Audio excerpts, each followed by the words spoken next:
di Penang yang dibuka pada tahun 2015. Jom! Apa-apa pun, kata dulu. Jom! Okey, lokasi ni terletak di tengah-tengah Georgetown, Pulau Pinang. Waktu operasi mereka pukul 10 sampai pukul 7. Buka setiap hari. Tempat ni juga menempatkan 30 jenis hantu pelbagai negara. Mereka ada hantu Malaysia, China, Egypt, Europe, Japan. Lepas tu mereka juga ada zombie attack. Okey? Tapi dengan mengekalkan moto Spooky Can Be Educative, terdapat pelbagai kisah-kisah cerita hantu dan pengajaran yang kita boleh ambil. Tempat ni juga sesuai untuk keluarga, nah. Semua hantu kat dalam ni ada papan macam ni. Hampa kena baca, baru hampa tahu cerita.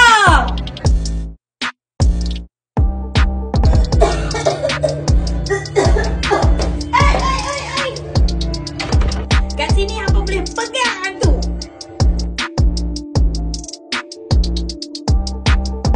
Hampa kena ambil gambar kat sini.